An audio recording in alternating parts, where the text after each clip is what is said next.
Thanks for joining Sales with Suli, a mom of three who spent the last 12 summers knocking doors. Welcome to my podcast where I talk about all things women, the ups and downs of my journey, and what it takes to find success on and off the doors. Enjoy this episode.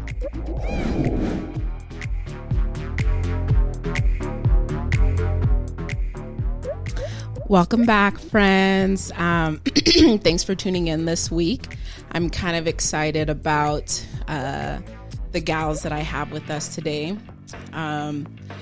What I kind of want to talk about is basically just the misconception in the industry with just the types of people that we're looking to recruit as team leaders, as companies. When we're out looking for reps or wanting people to be a part of our team or of the company, we are typically looking for those types of reps who are super outgoing, maybe kind of loud, dominant in a sense, and just super confident. And I know a lot of times as I'm sitting with different women, they're just like, am I going to be good at this job? And looking back to the first few years of being in the industry and, when I had that mindset of just not wanting to be on a team full of women, not wanting to really recruit women, I feel like I and the rest of the industry had put myself and the company at a disservice. As I look now and look at companies who are traveling to different locations to sit down and talk with different male reps or just different people, they're forgetting that in their backyards, a big population of us women who are just kind of waiting to be cultivated, women who are just kind of just being waited to be approached or to be given an opportunity. And so I kind of wanted to, as I brought these two girls up, they're complete opposites, in every which way. And both first year ever have done door to door. And I kind of just want to talk about their stories and the misconception even I had about them. So Sydney, she is, first of all, both of these girls just come from the athletic background. One thing that I found as a lot of people, men really are like, hey, what types of women would be good in this space? And one thing that I can say that would make a good person that you probably would want to have on your team is they've done something consistently in the sense of sports or dancing or karate or writing or anything that's been consistent, whether it's playing a musical instrument. They've been consistent in it for years. They understand a little bit of sacrifice. And so for Sydney and Anna, they had been in the basketball world or industry, I guess. And so when I look at these two women, I see two complete opposites in the sense of okay, if you were to put them up against each other, who you would think would be a better rep on the doors, you would probably be okay, Anna is just super she's strong, she's fierce, she's not afraid of anything, is just going to get out there and do it. You look at Sydney, she's super reserved, she's mellow, just smiley and calm, and probably gets a little nervous being around people, and probably even nervous being here with me right now. But I had this misconception of her. I even remember talking to the person who was introducing me to her, and I was like, okay, we're probably gonna have to do we're probably gonna have to do extra work with her. Let's make sure she gets the pitch and do all these things before the summer came out, and we'll talk about how I was just blown out of the waters. But I kind of want Sydney here to introduce herself, just kind of tell us what you did before sales, how you got into sales, kind of what your experience was as a first year rep, and kind of some of the things that you learned this summer. Yeah. So I graduated from Westminster College a few years ago in business management, and that was my plan. And so after that, I ended up coaching. Wait, you have a business major? Mm-hmm. I didn't even know that. Yeah. She played against me. What? She beat me. But after that, I ended up going into coaching for college basketball for a couple of years. And after that, I kind of decided that I wasn't truly happy with coaching. And so I decided to go to school again. When you were coaching, were you a yeller? Or were you just kind of one of those good job. Like, all right. I'm the cheerleader, but I'm also the stat person in my head. Yeah, so you're super good with numbers. Yeah. So after that, I ended up going to radiology school because I wanted to be in business for radiology. And then I decided, Alicia introduced me to you, and I wanted to get money in the summer so that I won't have to pay for school. Yeah. So that's kind of how I got into sales. Sorry, I get kind of nervous. I'm a shy person. But after that, my first experience with sales was super hard for me because I didn't even want to come out before I did it. Every day I would be like, oh, I need to go. I need to get some money. And then I'd be like, oh, my gosh, I can't do this. I can't talk to people. She sent me first. Yeah.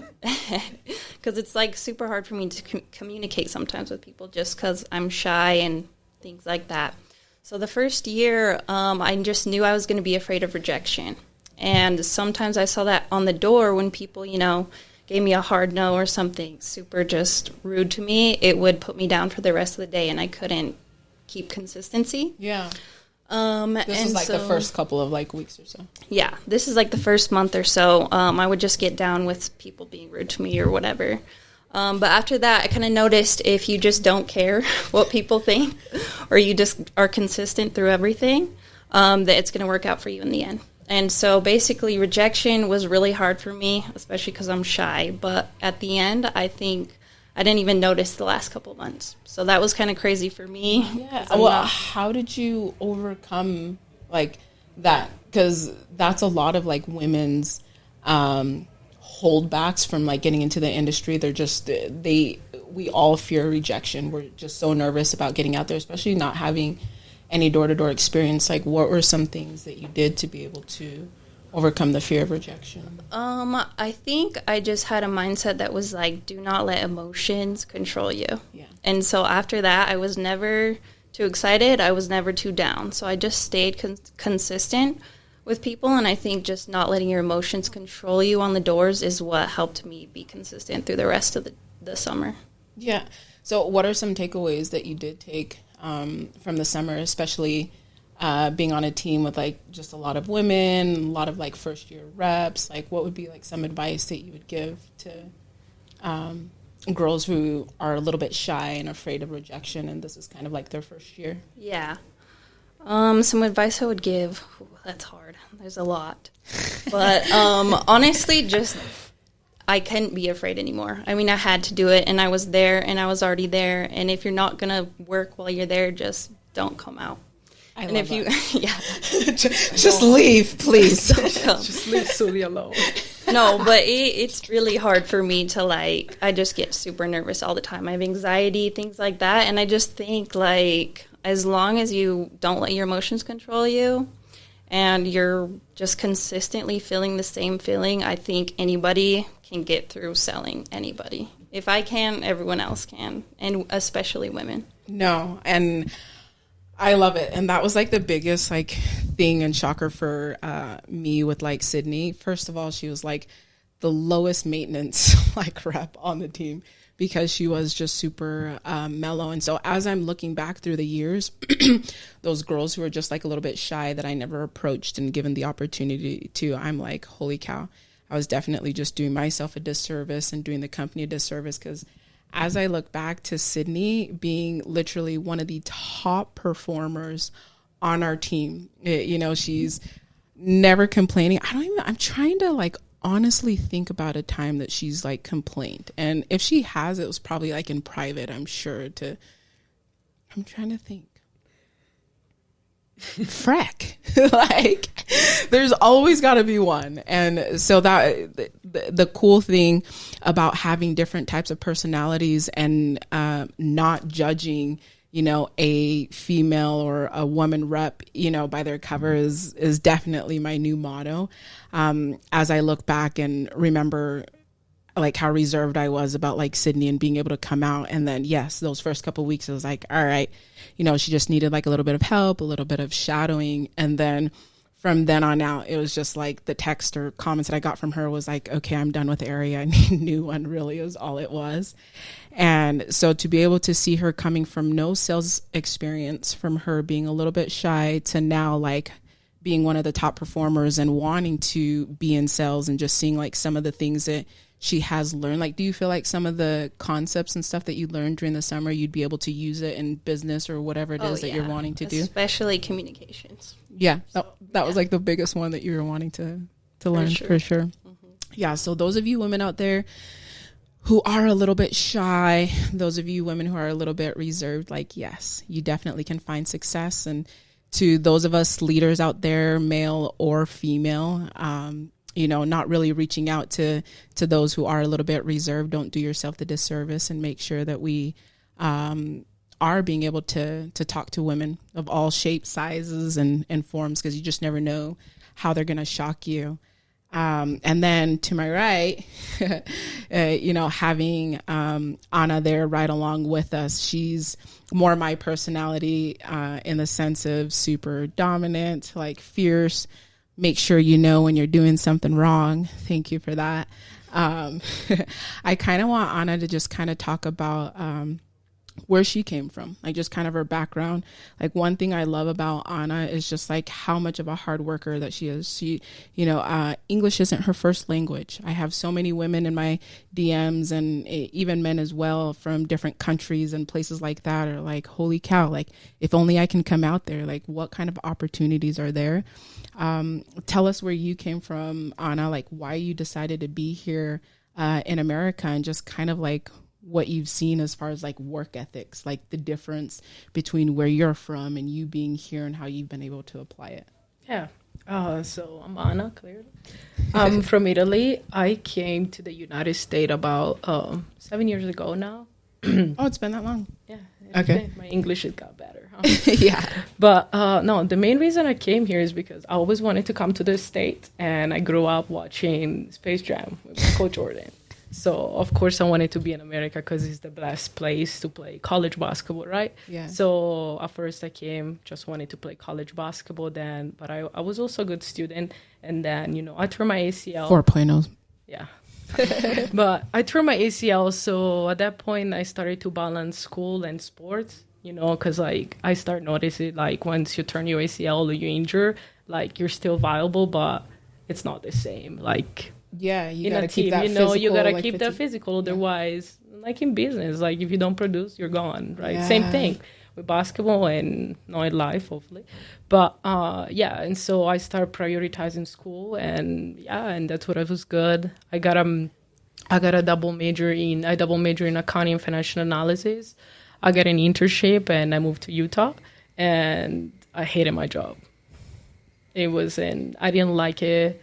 I kind of liked it, but I didn't like it. I didn't like how, since I was foreign and I was an international student, and, we are on a visa and we have these like working restrictions sometimes, it just didn't end up working out with my company, and I don't feel like they treat me fair. Yeah. And that's when you came in with Alicia.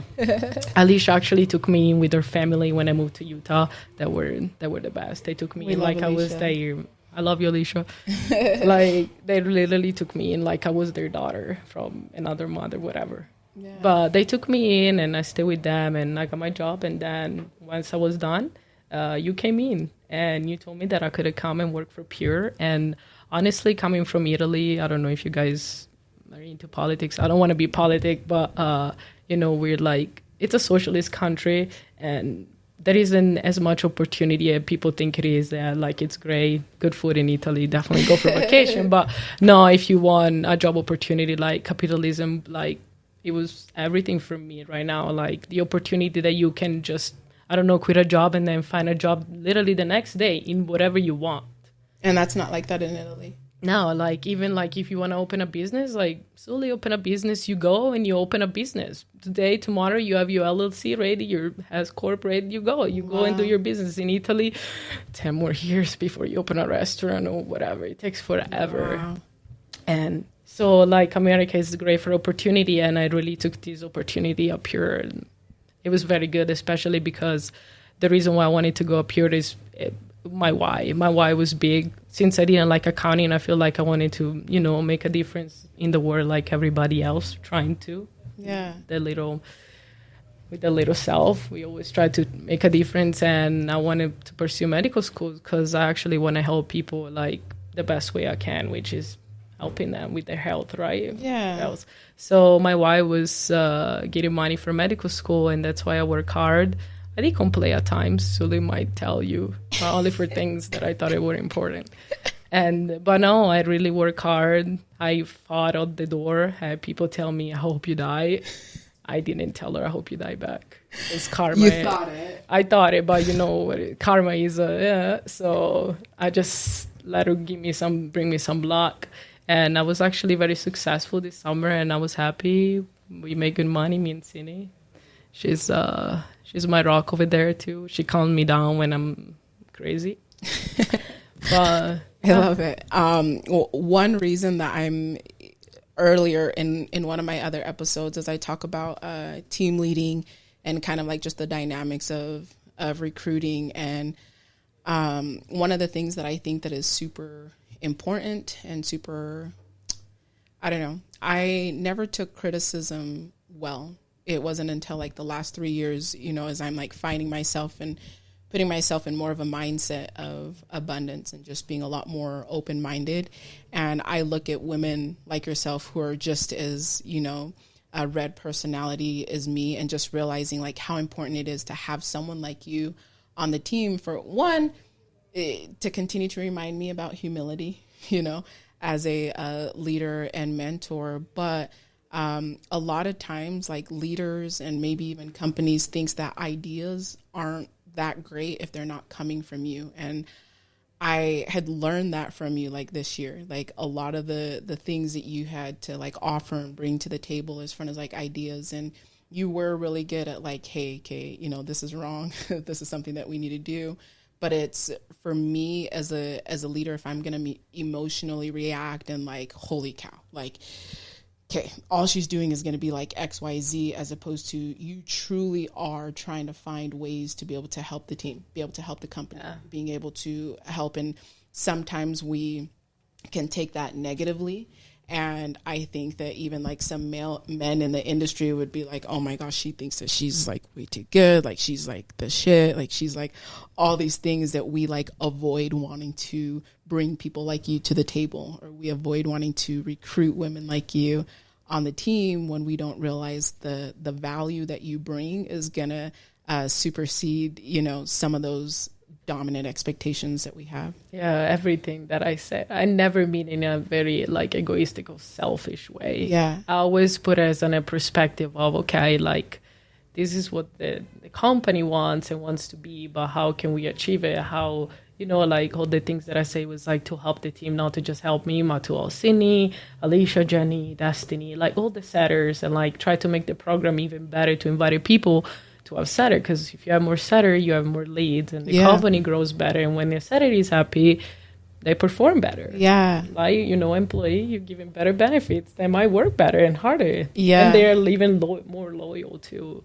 you know. So no, and I love that. And so Anna had brought up like the setters. So in solar, you can be in a company where you self-gen. Basically, you're the person who just sets all the appointments and closes all your own deals. We run a setter closer model.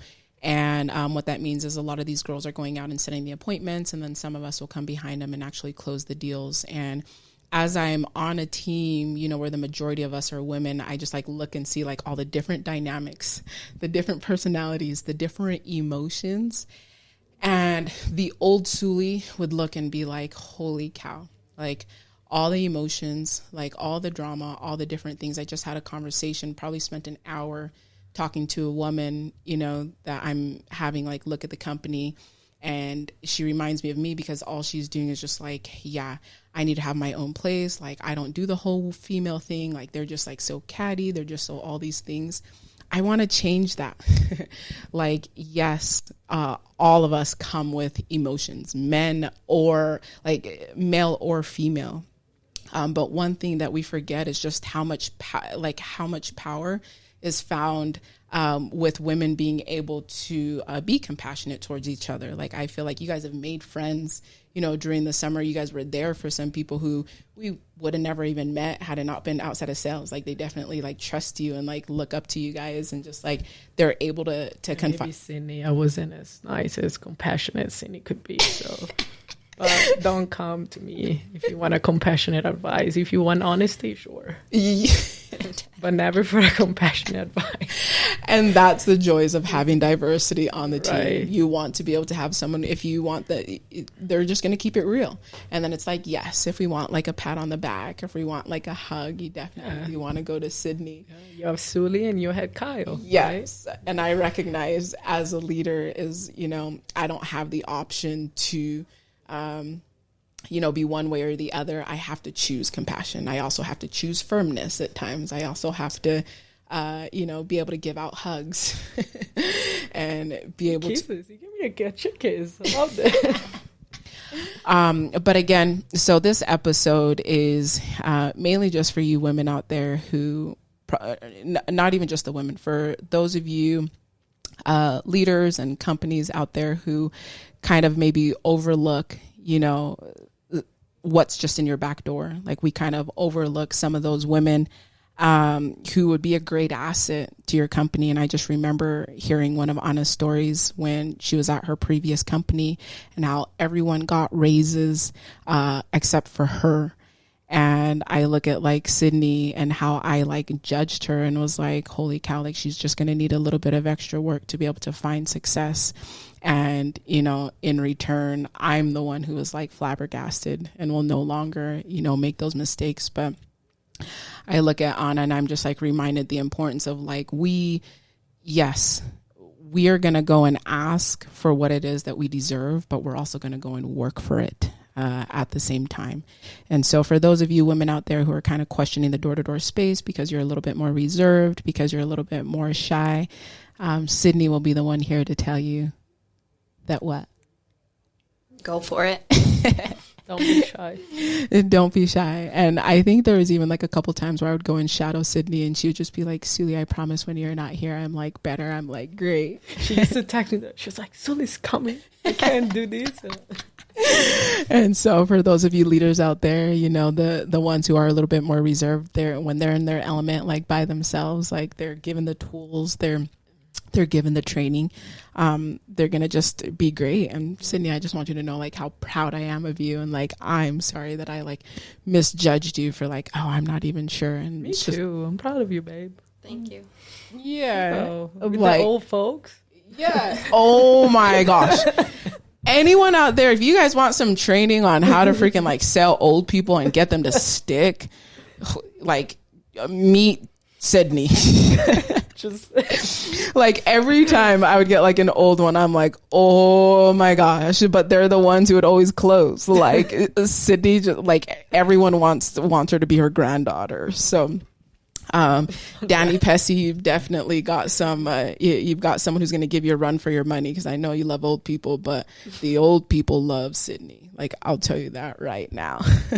And then you'll get all the smart, educated, logical ones here to Anna. And so we kind of spend hours on ends with her kind of customers and stuff. And so and they take forever. Don't go to the smart people. Tell them buy cash or just don't waste my time. Well, point of this episode, and what I do want to make sure to leave for those of you out there who are looking to grow your company, grow your team, grow your organization, don't count us out. Don't count the shy ones out. Don't count the red, bossy, fierce ones out. Just don't count women out. Only the lazy people. Anna will say that, but I'll be here to give them a chance, at least a couple blitzes. So maybe a week. Again, those of you women out there who are questioning, whether this is for you or not, you give it a shot.